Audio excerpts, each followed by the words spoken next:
গ্যাসটা পটাশিয়াম ডাইক্রোমেটের দ্রবণের সাথে বিক্রিয়া করবে। আমরা একটা গ্লাস টিউব দিয়ে এটাকে আস্তে আস্তে নাড়িয়ে দেওয়ার চেষ্টা করছি যাতে তাড়াতাড়ি বিক্রিয়াটা সম্পূর্ণ হয়।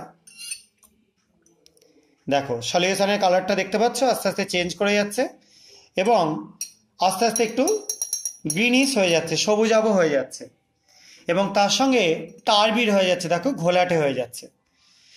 তাহলে এই যে বিক্রিয়াটা ঘটলো এখানে, এটা কি ঘটলো এবং কেন ঘটলো এটা নিয়ে এবারে আমি এক্সপ্লেন করে দেবো।